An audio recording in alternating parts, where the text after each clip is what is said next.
대표님 안녕하세요. 안녕하세요. 예, 궁금한 게 국제결혼 연락 주시는 분들, 그분들 어떤 걸 좀 많이 얘기를 하셔요? 제일 궁금해하시는 건 그거죠. 정말 어리고 예쁜 신부를 만날 수 있냐, 그리고 신부님이 한국에 오면 도망가지 않느냐, 그리고 행복한 결혼 생활을 할 수 있냐, 이것들을 대부분 많이 물어보세요. 대표님이 오셨을 때 전화 상담만 하셔도 이분은 국제결혼 문제 없다, 가능하겠다, 아니면 이분은 국제결혼을 하면 안 되는 사람인데, 이런 판단이 서시나요? 일단은 제가 전화를 받았을 때 안 되는 상황을 말씀드리는 건 본인이 아니라 본인 가족분들, 어머님이나 아버님 이런 분들이 연락을 오셔서 상담을 먼저 하는 경우가 있어요. 그런 경우는 대부분 당사자의 동의를 얻지 않고 어머님이나 아버님의 욕심으로 상담을 하세요. 그런 경우는 거의 한 80~90%는 진행이 안 되세요. 왜냐하면 국제결혼이라는 거는 결혼하는 당사자가 마음을 정말 굳게 먹고 긴 일정을 다 소화할 생각을 가지고 진행을 해야 하는데, 대부분 부모님들이 연락을 주시면 본인들 아드님들을 결혼시키려는 목적 하나로 말씀을 하시다 보니까 잘 진행이 되지 않는 경우가 많습니다. 아들이 나이는 먹어가는데 결혼할 생각이 없으신 것 같으니 어떻게든 장가를 보내시고 싶으신 마음들이 크다고 봐야죠. 또 몇 가지가 있는데 제일 큰 건 이거예요.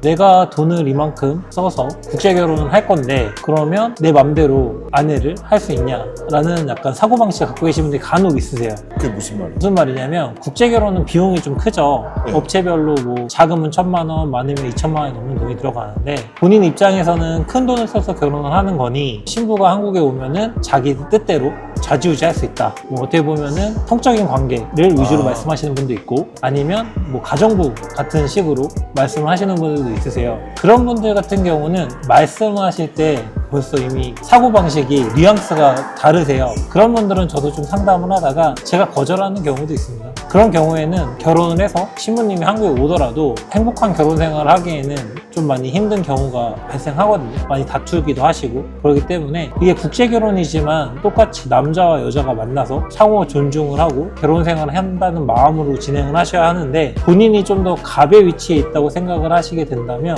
결혼 생활이 순탄하지 않기 때문에 그런 경우는 처음부터 진행을 안 하는 게 저는 맞다고 생각을 해요. 두 번째는 좀 귀가 얇은 신랑님들이 있으세요. 예를 들어서 맞선 여행을 가셨어요. 그래서 신부를 매칭을 하셨어요. 그럼 당연히 사진을 찍으셨겠죠. 그 다음에 이제 한국에 돌아오셨어요. 그리고 이제 그 두 번째 베트남에 혼인신고를 하러 들어가셔야 하는데, 본인이 신부님과 찍은 사진을 주위 친구들이나 가족들에게 보여주겠죠. 내가 이제 결혼한 사람이다. 물론 예쁜 신부님을 만나는 경우도 있지만 그냥 보통의 외모를 갖고 있는 신부님들도 있단 말이에요. 혹은 베트남 특유의 이국적인 외모라고 하죠. 한국 사람 같이 안 생기는 경우가 있잖아요. 그런 경우에 본인이 베트남에서 만나실 때는 좋다고 하셨다가 한국에 오시고 친구들이나 가족들이 신부 외모가 조금 못난 것 같아, 아니면 좀 너무 이국적이다, 좀 더 예쁜 신부를 만날 수는 없었냐 라는 얘기를 듣다가 마음을 변경하시는 분들도 있으세요. 그러면 뭐 다행히도 저희는 맞선 여행을 하고 연애 기간이 있기 때문에 잘 원만하게 그 관계를 정리를 해드리고 다시 재맞선을 진행을 해드리지만, 그런 경우가 너무 자주 반복되면은 사실 결혼하기는 많이 힘드신 거죠. 그러니까 본인의 주관이 뚜렷하시고 남들 말에 휘둘리지 않고 본인이 국제결혼을 하겠다, 그리고 내가 가정을 꾸리겠다, 행복한 결혼 생활을 하겠다 라는 마음을 강하게 먹으신 분이 결혼 생활을 원만하게 진행을 하실 수 있을 것 같아요. 남들 말에 휘둘리는 분들이 한국 분이랑 결혼을 한다고 행복을 할까요? 마찬가지겠죠. 그게 뭐 한국 신부여도 똑같이 조건이나 외모를 가지고 또 주변 사람의 말에 휘둘릴 수 있는 확률이 높을 거고요. 그렇기 때문에 제일 중요한 건 국제결혼이 국내 결혼보다 어떻게 보면 더 어려워요. 사회 시선이라던가 지인들의 시선, 그리고 본인이 아내를 좀 더 많이 케어해줘야 되는 부분들, 문화도 다르고 언어도 다르고 의사소통 커뮤니케이션도 훨씬 더 어렵잖아요. 그러니까 그런 부분까지도 잘 고민을 하신 다음에 내가 이런 부분도 다 감수를 하겠다, 내가 이걸 책임감 있게 가정을 꾸릴 거다 라는 마음을 가지신 분들이 국제결혼을 도전하는 게 맞다고 생각을 해요. 반대로 이런 분들은 국제결혼을 하면 대박난다, 너무너무 행복하게 살 분들이다. 좋은 케이스는 이런 케이스죠. 젊은 시절에는 일을 열심히 하시고 돈을 열심히 모으셨어요. 연애도 별로 못 해보셨고 나이는 많이 먹으셨어요. 그래서 이제 40대, 50대가 되셨는데 그 나이에 이제 국내 결혼하려다 보니 한국 여자분들은 이제 조건도 많이 따지시고 또 나이도 많으신 분들만 말씀을 보시다 보니까 신랑님들 입장에서는 내가 이제 가정을 꾸리고 싶고 아기도 낳고 싶고 좀 더 순수한 여자를 만나고 싶다 라고 생각하시는 분들이 계세요. 그런 분들 같은 경우에는 정말로 순수하게 가정을 만들고 결혼이 목적으로 이 국제결혼을 진행하시는 분들이기 때문에, 그리고 나이가 있으시고 어느 정도 본인이 직업적인 커리어는 있는 분들이 많거든요. 경제적인 기반도 잡혀 있으시고 단순하게 난 이제 가정을 꾸릴 거고 아기를 낳을 거고 내가 사랑하는 와이프를 만나서 행복하게 결혼 생활을 해야지 라고 목적의식이 뚜렷하신 분은 베트남 결혼하실 때 좋은 신부를 만나기도 하고, 또 이후 일정이나 한국에 신부가 들어왔을 때도 결혼 생활도 순탄하게 진행이 되는 편입니다. 그런 분들이 베트남 여성분들이랑 성격이 굉장히 잘 맞지 않겠습니까? 아무래도 신부님들이 나이가 뭐 19살, 20살, 21살 그렇게 어린 편이죠. 뭐 남편분들은 40대, 50대니까 최소 나이 차이가 적으면 15살, 많으면 뭐 25살 이상 차이가 나요. 그러다 보니까 이해심이 남편분이 훨씬 더 많으실 거고, 경제적으로도 어느 정도 좀 여유가 있으시다 보니까 아내를 대할 때 좀 더 폭넓게 포용력 있게 많이 받아주시죠. 그리고 마찬가지로 베트남 신부님들 같은 경우에 국제결혼하러 나오시는 분들은 나이 차이에 크게 연연하진 않아요. 15살 차이, 20살 차이여도 그 신랑님이 본인에게 잘 대해준다면 특별히 이 남자가 싫다라고는 안 하는 편이거든요. 그러다 보니까 그런 분들이 만나실 때는 좋은 결과들이 있었던 것 같아요. 대부분 1, 2년 안에 아기들을 가지시고 잘 행복하게 사시는 것 같습니다. 그리고 사실은 잘 사시는 케이스를 보면 이런 케이스가 많아요. 본인이 이제 어느 정도 기반은 다 잡으셨어요. 근데 이제 일 끝나고 집에 들어가시면 불 꺼져 있는 집에 혼자 들어가세요. 그리고 나이가 이제 뭐 40대 혹은 50대시죠. 그런 분들 같은 경우에는 이제 더 나이를 먹으면 결혼은 사실 힘들어질 거고, 본인이 가족도 없고 당연히 부모님들도 연로하시거나 돌아가시거나 그런 케이스가 많아요. 그러다 보니까 내가 나중에 더 나이를 먹으면 어떻게 보면 독거노인처럼 혼자 쓸쓸하게 살다가 가겠지라고 생각하시는 분들이 있거든요. 그래서 이제 약간 마지막 기회로, 왜냐면 국내 결혼은 사실 많이 힘들다 보니까 국제 결혼으로 좀 더 눈을 돌리시고 알아보시는 케이스가 많아요. 그런 분들 같은 경우에는 목적이 뚜렷하죠. 가정 만들고 내 아기를 갖자, 행복하게 살았으면 좋겠다 라는 단순한 목적을 갖고 있단 말이죠. 그런 분들 같은 경우에는 상대적으로 신부님에게도 잘하시고 신부님이 한국에 와서도 적응할 수 있도록 최선을 다하시는 것 같아요. 나이가 좀 있으신 분들이 그나마 만만하게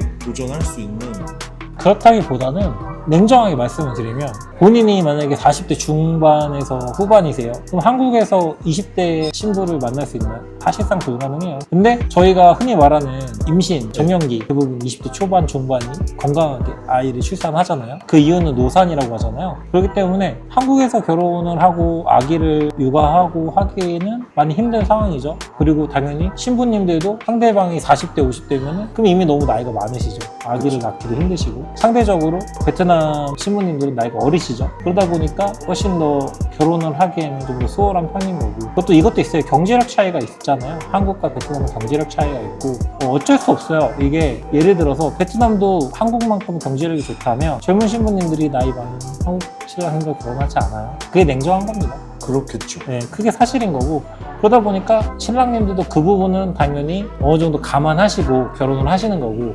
처갓집에 경제적 도움을 줘라 이런 말씀을 드리는 것이 아니라 신부가 한국에 왔을 때 충분히 누릴 수 있는 경제적인 자유는 보장을 해야 된다라는 말씀을 드리는 거예요. 40, 50대 동안 고민하다가 60대 돼가지고는 그것도 좀 힘들죠. 요즘에 베트남 결혼이 예전에는 40, 50대 신랑이 많았다면 요즘엔 나이대가 점점 내려가고 있어요. 신랑님들이 30대로 내려가고 있단 말이죠. 그러다 보니까 몇몇 업체는 60대는 받지 않아요. 신랑님들이 받아도 신부님들이 오케이 하지 않아요. 왜냐? 이미 더 젊은 신랑들이 많기 때문에 굳이 나이 많은 신랑하고 결혼하지 않으려고 하고, 오히려 이제 60대 정도 되시면 재혼녀들하고 결혼을 하셔야 돼요. 물론 나이가 20대는 30대시겠지만 초혼인 신부하고 결혼하는 건 냉정하게 어려우세요. 그리고 또 하나는 이미 60대시잖아요. 그러면 언제 아이를 갖고 언제 키우고 하실까요? 그래서 저도 냉정하게 말씀드리면 40대 후반이나 50대 초반이 거의 마지노선이라고 보셔야 되고, 저희 업체에서도 사실 50대 초반 이상의 신랑님은 잘 진행하지 않습니다. 만약에 국제결혼을 고민하고 계시는 분들이 계시다면 나이가 한 살이라도 젊으실 때 당장 계약을 하지 않으시더라도 상담을 받으시려고 연락을 주시면 친절하게 상담을 해드리도록 하겠습니다. 냉정하게 말씀하시는 게 참 많으시네요. 그러니까 이런 게 있어요. 국제결혼이라는 게 결혼 비자를 받아야 되는 특수성이 있단 말이죠. 근데 이게 예를 들어 40대 혹은 50대인 신랑님이세요. 그럼 좋은 신부를 만나고 좋은 업체를 만나서 뭐 혼인신고와 비자 서류까지 잘 자연스럽게 잘 성공적으로 잘 끝나셨어요. 그럼 너무 좋은 거죠. 해피엔딩이에요. 근데 간혹 좀 무책임한 업체를 만났다거나 무책임한 소개인을 만나셨어요. 신부도 잘못 만났어요. 그럼 이혼을 하시게 되겠죠. 그러면 이혼하신 날짜 기준으로 5년을 또 기다리셔야지만 결혼 비자를 받으실 수가 있어요. 그럼 본인이 만약에 예를 들어서 45살에 국제결혼을 하셨어요. 근데 뭔가 일이 틀어져서 46살에 이혼을 하시게 됐어요. 그럼 그분은 51살이 될 때까지 다시 국제결혼을 하지 못하세요. 왜? 비자가 나오지 않거든요. 이게 법이기 때문에 저희가 어떻게 바꿔드리기는 많이 힘듭니다. 물론 편법이 몇 가지 있긴 하지만 말 그대로 편법일 뿐인 거고, 적법한 절차를 통해서 비자를 받으시려면 이혼 판결의 기준 5년의 기간이 더 지나야지만 비자 발급이 되기 때문에, 그리고 또 결혼이라는 거는 인생의 중요한 결정이잖아요. 그래서 한 번 하실 때 제대로 정확하게 하시는 게 제일 중요하다고 생각을 해요. 그렇기 때문에 꼭 저희 업체가 아니더라도 법적으로 제대로 등록된 업체를 활용하셔서 국제결혼을 하시는 걸 추천을 드립니다. 지금 이 영상을 보시는 분들 중에 본인은 정말 여태까지 성실하게 살아왔고, 나는 정말 행복한 가정을 꾸려서 행복하게 결혼 생활을 하고, 내가 가족을 만들고 내가 아기를 갖고 내 노후에 행복하게 살 수 있는 것을 꿈꾸시는 분들이 있다면 저희에게 연락을 주셔서 상담을 받으시기를 추천드립니다. 아마 이 영상을 끝까지 시청하시는 분들의 경우에는 대부분 국제결혼에 관심이 있기 때문에 보신다고 생각을 해요. 물론 여러 업체를 다 알아보시겠지만 그 업체마다 진행 방식이라든지 금액이 다 다르잖아요. 견적을 받아보시고 진행 방식에 대해서 판단을 하시기 위해서 상담을 먼저 한번 받아보시기를 추천드립니다. 상단에 있는 번호로 연락을 주시면 제가 직접 연락을 받아서 상담을 해드리니까 주저하지 마시고 궁금하신 점이 있으시면 편하게 연락을 주시면 감사하겠습니다. 잠깐 용기 내서 하는 전화 한 통이 여러분의 인생을 바꿔줄 수 있는 기회가 될 수 있습니다. 도전을 한번 해보시길 부탁드립니다. 저희 다영국제결혼이 끝까지 함께 하겠습니다. 감사합니다.